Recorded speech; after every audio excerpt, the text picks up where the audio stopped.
Ainda de pé, vamos abrir as nossas Bíblias nos Salmos de número 66, Salmo número 66.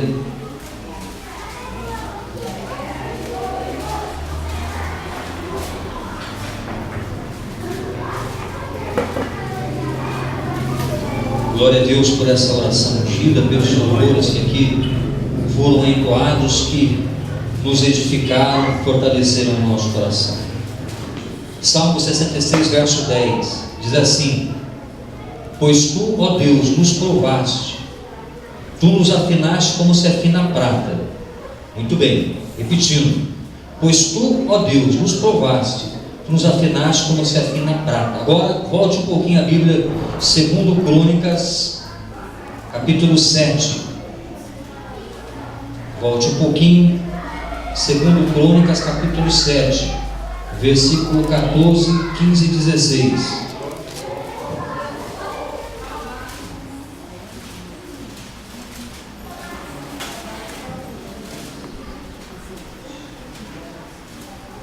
Segundo Crônicas 7, diz assim, verso 14: E se o meu povo que se chama pelo meu nome se humilhar e orar e buscar a minha face e se converter dos seus maus caminhos, então eu ouvirei dos céus e perdoarei os seus pecados e sararei a sua terra. Agora estarão abertos os meus olhos e atentos meus ouvidos à oração deste lugar, porque agora escolhi e santifiquei esta casa, para que o meu nome esteja nela perpetuamente, e nela estarão fixos os meus olhos e o meu coração todos os dias. Podemos assentar? Aleluia a Deus.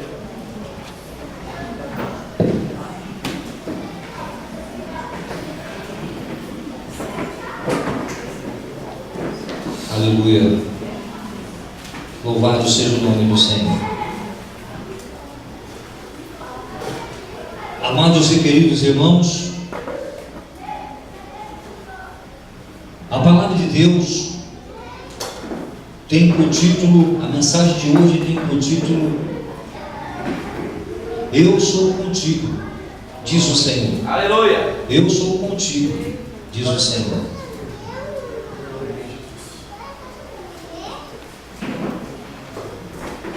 Às vezes, você que é um servo de Deus ou uma serva de Deus, um filho de Deus ou uma filha de Deus, às vezes você vê pessoas que não servem a Deus, às vezes numa situação melhor que a tua.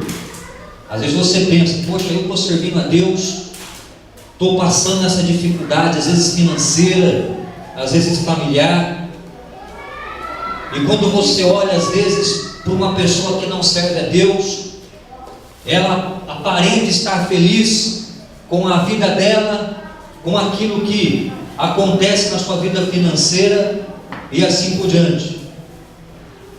Mas a palavra de Deus, ela é muito clara em dizer que Jesus Cristo está conosco todos os dias até o final do mundo. Essa passagem que se encontra no Evangelho de Mateus 28, verso 20, você não precisa abrir a Bíblia nessas passagens, referências, porque eu vou falar várias referências. Mostra que o Senhor está conosco. O inimigo de Deus, as forças contrárias, os espíritos das trevas, porque a Bíblia fala que o mundo jaz no maligno, tenta fazer você desanimar, mostrando para você muitas vezes que você está perdendo o seu tempo em vir para a igreja ou servir a Deus, porque ele tenta mostrar para você que lá no mundo tem pessoas que são felizes e estão sendo bem sucedidas naquilo que fazem. Um homem de Deus chamado Asaf, lá no Salmo 72, ele começou a refletir sobre isso, e ele diz claramente que quando ele começou a meditar sobre isso, sem a sabedoria do Espírito Santo de Deus, ele quase se desviou do caminho, porque ele começou no coração dele a se revoltar contra Deus, porque ele começou a meditar nessas coisas sem a orientação do Espírito Santo, mas ele começou a meditar na carne. E quando você começa a meditar na carne sem a orientação do Espírito Santo, as conclusões que você chegará serão carnais e não espirituais. E quem conduz a carne à perdição são as forças das trevas e o pecado, e não o Espírito Santo de Deus. Asaf fala assim: até que eu comecei a orar, buscar a presença de Deus, e entendi qual será o final dessas pessoas, porque embora elas aparentem estar felizes, a verdade é que existe um grande vazio no coração delas. Deus começou a falar com ele e começou a mostrar para ele que bem mais sucedido são aqueles que buscam a Deus, porque as vitórias e as bênçãos destas pessoas, disse Deus a Asaf, são permanentes, aleluia. E se porventura Deus permite que algo seja tirado, depois é devolvido 7 vezes mais, conforme as bênçãos descritas no livro de Deuteronômio, capítulo de número 28. Mesmo porque, disse Asaf, eu entendi que, além de eu ser abençoado nessa terra, a minha bênção permanente está no reino celestial, porque aqui estamos de passagem, somos peregrinos na face dessa terra. Então ele se fortaleceu novamente quando ele passou a meditar pelo Espírito e a ouvir a voz do Espírito Santo. Aleluia, Deus. Quando você está na carne, você se desliga da palavra de Deus rapidamente. Quando você está na carne, você não começa a ver as bênçãos que Deus já derramou sobre a sua vida, senão as pessoas que estão fora do caminho de Deus e que não servem a Deus e que aparentemente estão sendo bem-sucedidos, mas não estão, porque você pode procurar saber. Talvez sejam prósperas financeiramente e tenham filhos viciados em drogas. Talvez eles mesmos sendo prósperos financeiramente tenham vício na droga, e muitos deles já morreram e não conseguiram nem desfrutar daquilo que tinham. Não faz muito tempo passou reportagem na TV sobre um jovem ator lá nos Estados Unidos que morreu tão na flor da juventude, tinha tudo e ao mesmo tempo não tinha nada, porque não tinha Jesus Cristo na vida dele. Várias pessoas bem-sucedidas, não vou nem citar o nome, fazem até programas na televisão, já se casaram várias vezes e nunca conseguiram achar uma pessoa para ficar permanentemente com ela, além de outros golpes que a vida deu nessas pessoas, atores americanos e assim por diante. Por quê? Porque a vida sem Jesus é vazia. A vida sem Jesus, irmãos, é uma vida que você olha para a pessoa, às vezes você vê alegria, mas é uma alegria que não é permanente. Certa vez eu estava em uma firma que eu trabalhava pregando o evangelho e tinha uma pessoa que tirava sarro ali, sempre sorrindo. Todo mundo falava que ela era bem sucedida, e eu comecei a pregar o evangelho para essa pessoa, eu e outro colega, mas sempre ela chegava sorrindo. Um dia alguém disse assim para mim: se você continuar falando de Jesus, eu vou agredir você. Eu falei: então você vai agredir, porque eu vou continuar falando. Aleluia! Daí a pouco aquele homem que parecia ser feliz e não era, abriu o armário dele, tirou um monte de revista indecente e falou: eu não quero mais essas porcarias, jogou tudo no chão. Alguns foram correndo que nem aqueles porcos que vão para a lavagem. Quando a lavagem é colocada, eles estão morrendo de fome. Foram 5, 6 começaram a brigar pelas revistas. 3 revistas foram rasgadas ali, um saiu com uma parte com outra. E ele falou assim: pega essa porcaria, porque eu vou falar uma coisa hoje. Eu nunca fui feliz na minha vida, mas essa palavra que está sendo pregada para mim está causando sentido na minha vida e no meu coração. Até hoje eu vivi de aparência, mas eu quero esse Deus que vocês estão pregando. Aleluia, glória a Deus, louvado seja o nome do Senhor.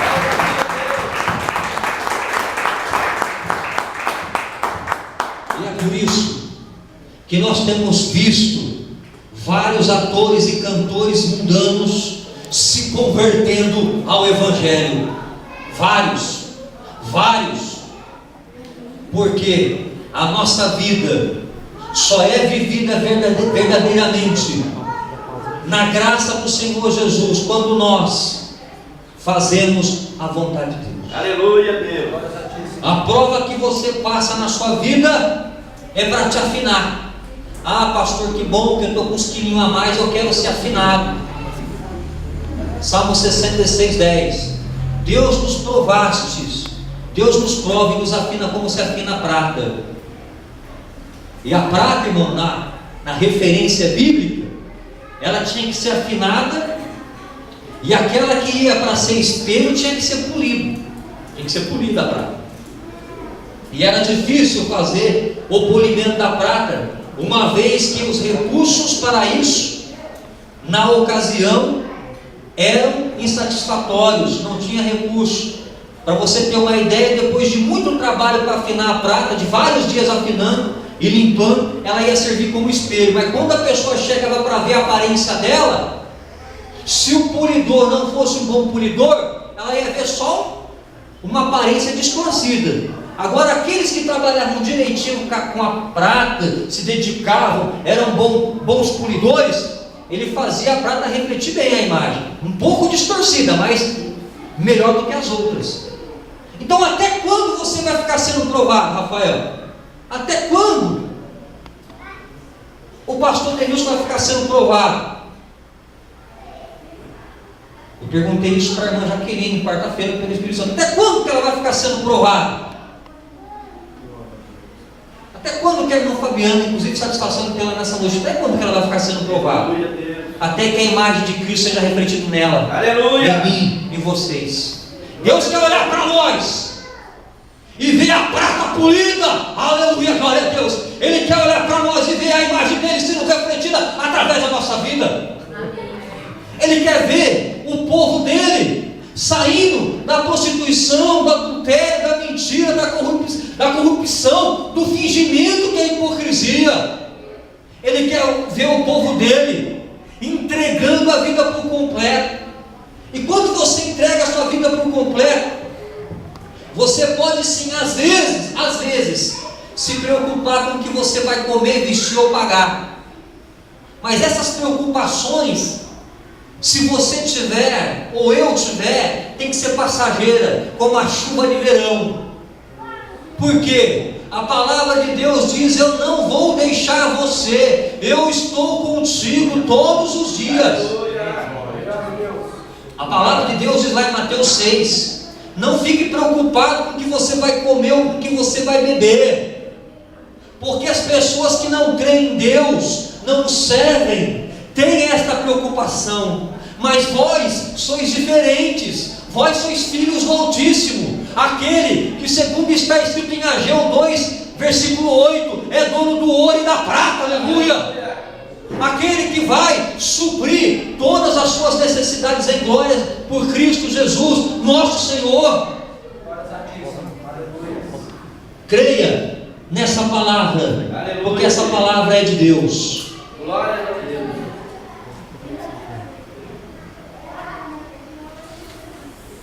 Nós vemos um versículo que diz assim: e ser o povo que se chama pelo meu nome. Deus está impondo Deus está impondo algo para que você faça e consiga a vitória. Deus está falando que se você fizer o que está aqui, eu fizer o que está aqui, nós fizermos aquilo que está aqui, Ele coloca uma condição para que nós sejamos abençoados. Abençoados na vida financeira, sentimental no casamento, no namoro, no noivado, profissionalmente, no ministério da igreja. Ele impõe uma condição. Porque se não fizer isso, não vai ser. E se o povo que se chama pelo meu nome você é um povo, eu faço parte desse povo, você faz parte desse povo, que se chama o povo do Senhor, amém? Amém. Alguém pode dar glória a Deus? Glória a Deus. Que bênção, hein? Coral maravilhoso. Esse é o povo que chama pelo meu nome se humilhar. O que é se humilhar? Reconhecer a sua imperfeição, eu reconhecer a minha. Reconhecer, se não estiver buscando em primeiro lugar o reino de Deus, reconhecer isso. Tem pessoas que não vêm para a igreja, ficam ouvindo pregação pela televisão. É bom você ver a pregação na sua casa, pelo vídeo, pela televisão, mas se você não vir para participar da comunhão com o povo de Deus, você perde a sua bênção. Sabe por quê? Porque lá em Mateus 16, do versículo 18 em diante, Jesus ele fala bem claro que as portas do inferno não vão prevalecer contra a igreja de Cristo. E quem é a igreja de Cristo? A igreja de Cristo é o povo que se ajunta para adorá-lo. Aleluia, Deus. Se você não se humilhar e reconhecer isso, você não vai ser abençoado. Agora, se humilhar e reconhecer, as promessas eu vou ler daqui a pouco. Glória a Deus. Lá em Atos 2:47, a Bíblia diz assim: todos os dias Deus acrescentava na igreja aqueles que haviam de se salvar. Salmo 84 diz assim, o profeta ele fala que vale mais um dia na porta da casa de Deus do que 1000 em qualquer outra parte. A palavra igreja vem do grego eclésia, que significa o quê? No sentido mais primitivo da palavra, significa tirado de suas casas. E depois passou a ser ajuntamento, comunidade, assembleia. Mas o sentido mais primitivo, mais exato é tirar da tua casa. Se você não é tirado da tua casa, você não faz parte do corpo de Cristo. Agora, quando o Espírito Santo te tira da tua casa e você aceita o convite, você está fazendo parte do corpo de Cristo, que é a igreja. Aí você está se humilhando quando você reconhece que não está fazendo isso. Se o meu povo se humilhar, orar, quanto tempo nós temos gastado em oração em casa e na igreja? Será que nós temos feito o propósito com Deus de orarmos em casa e na igreja? Quanto tempo nós temos gasto com oração?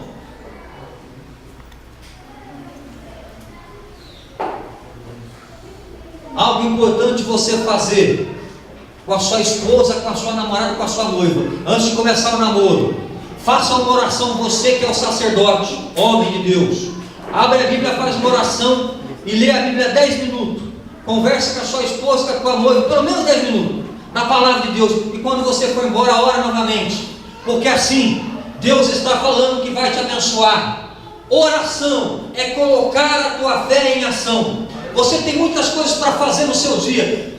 A irmã tem comida para fazer, roupa para lavar, filho para cuidar, tem que ir no supermercado, tem que voltar, às vezes tem que vir limpar a igreja, tem que trabalhar fora, mas nesse tempo você tem que colocar a sua fé em ação, você tem que achar tempo para orar. Glória a Deus. Se o meu povo se humilhar, orar, buscar a minha face, você tem que buscar a Deus. Lá em Jeremias 33, verso 3 está escrito assim, aleluia, glória a Deus: buscar-me-eis e achar-me-eis quando? Quando me buscares de todo o teu coração. Buscar de todo o coração não é ficar sentado quando a igreja está reunida adorando a Deus, não é. Depois ele fala: buscar a minha face, se converter dos seus maus caminhos. Quem está estudando para tirar a habilitação, ou já tirou a habilitação, sabe que conversão é mudar de direção. Amém? Amém. Se você tem que mudar de direção, amado, se você se encontra, ou eu me encontrar na mesma direção da qual há 5 anos ou há 10 anos, quando eu aceitei a Cristo, algo está errado na minha vida, eu tenho que mudar. Várias coisas têm que mudar na minha vida, inclusive a direção dos meus caminhos, quando desagradam a Deus. O Senhor disse bem na boca do diácono Ismael, quando este leu a palavra de Deus aqui na abertura do culto, dizendo: se vós confessares os vossos pecados. Aleluia. Obrigado, Deus. Mas lá em Hebreus 10, no verso 19 diz assim, em diante, que se pecarmos voluntariamente, depois de termos recebido a graça, não restará mais salvação, senão a expectação do juízo terrível, que é o juízo final. Se não houver arrependimento sincero, não resta mais sacrifício pelos pecados. Então o arrependimento tem que ser sincero todos os dias, e todos os dias você tem que falar: Senhor, se você tem vício do cigarro, me ajuda a ser liberto do vício do cigarro, todo dia, me ajuda a ser liberto, me ajuda a ser liberto do vício do álcool, quem está viciado no álcool, me ajuda a ser liberto da prostituição, da pornografia, da mentira, da preocupação, porque preocupação é pecado também. Já disse e repito, não é pecado você se preocupar em alguns momentos da sua vida, isso significa que você é carne, desde que você peça oração pelas pessoas e saia dessa condição de preocupação rapidamente, da mesma forma que você tem que sair, porque se você continua, você está dizendo e gritando: eu não confio na providência de Deus. Quando você não sai da preocupação, você está gritando em altos pulmões para o inferno e para os céus ouvir: eu estou preocupado porque eu não confio na providência de Deus. Eu estou preocupado porque eu não creio no que a Bíblia fala das bênçãos de Deus. Então, da mesma forma que você entra na preocupação, você tem que sair dela. Senhor, me livra da preocupação, porque a preocupação, ela vem para tirar da comunhão, para fazer você ficar fraco e não querer mais orar, porque aí você vai pensar: para que eu vou orar se Deus não está me escutando? Olha como que está minha vida. Para que eu vou na igreja se minha vida está assim? Então preocupação enfraquece o teu espírito e fortalece a tua casa, para que não faceis a vontade de Deus. Mas a palavra de Deus diz assim, em Romanos 8, verso 4, se você andar em espírito, você não vai cumprir os desejos da carne. E mais, nenhuma condenação há, Romanos 8, para aqueles que não andam mais segundo a carne, mas segundo o Espírito de Deus. Aleluia. Mesmo que chegue para você carta de cobrança, mesmo que seus credores fiquem passivos com você, descanse no Senhor, porque a tua situação vai ser mudada. Deus vai te tirar do pó da terra e vai te colocar num lugar de destaque. Aleluia. E todas as pessoas irão ver que Deus é na tua vida. Glória a Deus. Aleluia, glória a Deus. Glória a Deus. Aleluia, Senhor. Amados e queridos, se o meu povo que se chama pelo meu nome se humilhar, orar, buscar minha face e converter, então eu ouvirei dos céus, perdoarei os pecados, sararei a tua terra. A terra que a palavra de Deus está dizendo para nós nessa noite é a nossa vida espiritual, é a nossa vida de comunhão com Deus. Como está a nossa terra? Como está a nossa comunhão com Deus? Como está a nossa adoração para com o Senhor? Temos nos humilhado, temos buscado a face do Senhor, temos orado, temos nos convertido, mudado de direção? Diz o Senhor: eu vou sarar a tua terra se você fizer isso.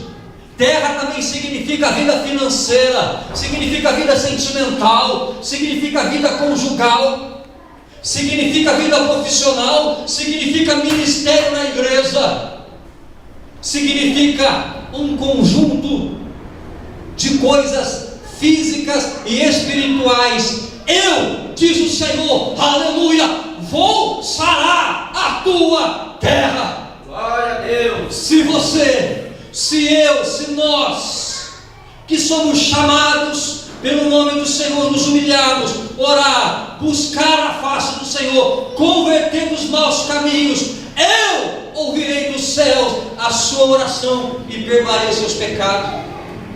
Você sabe o que impede Deus de operar na vida da pessoa? Pecado, que não foram ainda perdoados.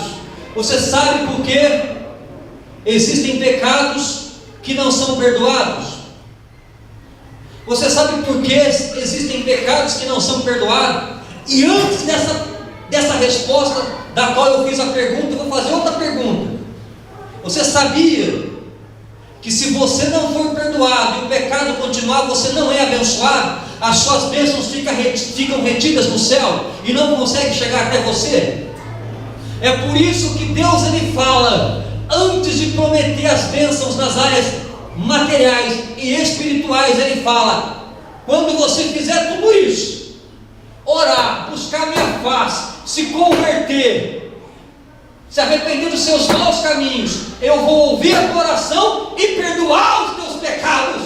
Porque a barreira que impede-nos de recebermos as bênçãos de Deus em todas as áreas, muitas vezes não é só a aprovação, é o pecado. A prova ela pode terminar, e vai terminar, porque a prova, segundo está escrito no Salmo 30, verso 5, é como o choro que dura só uma noite, mas na alegria vem o quê? Pela manhã vem a alegria, ou pela alegria vem amanhã. Pela manhã vem a alegria, essa que é o correto. Pela manhã vem a alegria. A Bíblia diz assim, que Deus, Ele começa perdoando, depois Ele fala: olha, os meus ouvidos estarão atentos à oração deste lugar. Que oração? Que era feita no templo, quando a igreja estava reunida. Ainda na quarta-feira eu falei, e repito pelo Espírito Santo de Deus, quando você está sem comunhão com a igreja, Deus vai ouvir tua oração sim, lá fora, vai ouvir, só que você não vai conseguir permanecer nos planos de Deus. Sabe por quê? Tira uma brasa do braseiro para ver o que acontece. Pega um palitinho de dente, quebra aí. Agora pega 2 caixas de palito de dente e quebra para ver se você consegue. Não consegue. Lá fora o inimigo consegue te quebrantar na sua carne, no seu espírito, para você cada vez ir mais para o mundo e desacreditar em Deus. Na igreja, quem vai te quebrantar é Deus, mas para você ficar mais firme no caminho. O quebrantamento de Deus faz você se encher do Espírito Santo e reconhecer os teus pecados. O quebrantamento do diabo faz você querer o suicídio.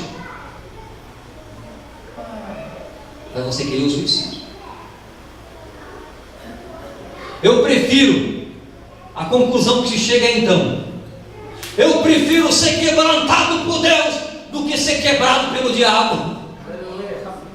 Eu prefiro ser quebrantado por Deus do que ser destroçado e quebrado pelo diabo. Porque o quebrantamento de Deus me faz vitorioso e feliz. Glória a Deus. E faz você também. Aleluia. Qual é a decisão que você toma na sua vida? Porque agora escolhi esta casa. De qual casa Deus está falando? Do templo onde se reunia a igreja. Do templo onde se reunia a igreja, que uma vez era tirada de sua casa para se reunir no templo. Eu escolhi e santifiquei essa casa.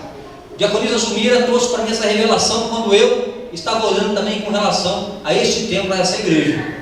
Ela trouxe por revelação do Espírito. E eu disse: quando o Espírito testificar, eu vou pregar também sobre isso. Aleluia. E ela me trouxe há um mês atrás. E Deus falou: hoje você vai pregar. Glória a Deus. Aleluia, Jesus. Agora escolhi e santifiquei esta casa. Esta casa aqui. Amém. Na madrugada Deus me despertou ela para falar com ela. Ela está lá na escolinha bíblica ensinando as crianças agora com a missionária Adriana. E vou colocar meu nome perpetuamente. E nela estarão fixos os meus olhos e o meu coração todos os dias. Obrigado, Deus. Se o templo onde a igreja se reúne não fosse importante, Deus, Jesus Cristo nosso Senhor, não teria mandado Davi escrever o Salmo 84. A igreja não estaria relatada em Atos dos Apóstolos capítulo 2, Mateus 16. Jesus não falaria sobre Pedro e sobre a igreja dele.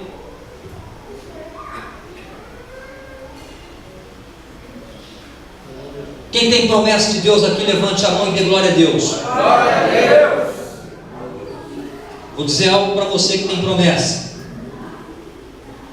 Deus está falando assim: eu vi a tua opressão, eu vi como você tem sofrido por causa da tua situação, que muitas vezes se estreita mais. Mas eu quero dizer para você também, diz o Senhor,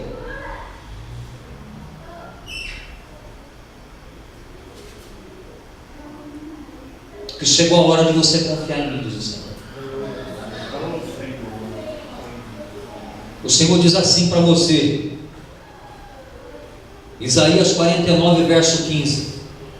Não precisa ver a sua Bíblia, mas em casa você vai ver, a não ser que você tenha habilidade para fazer, para não perder a explicação.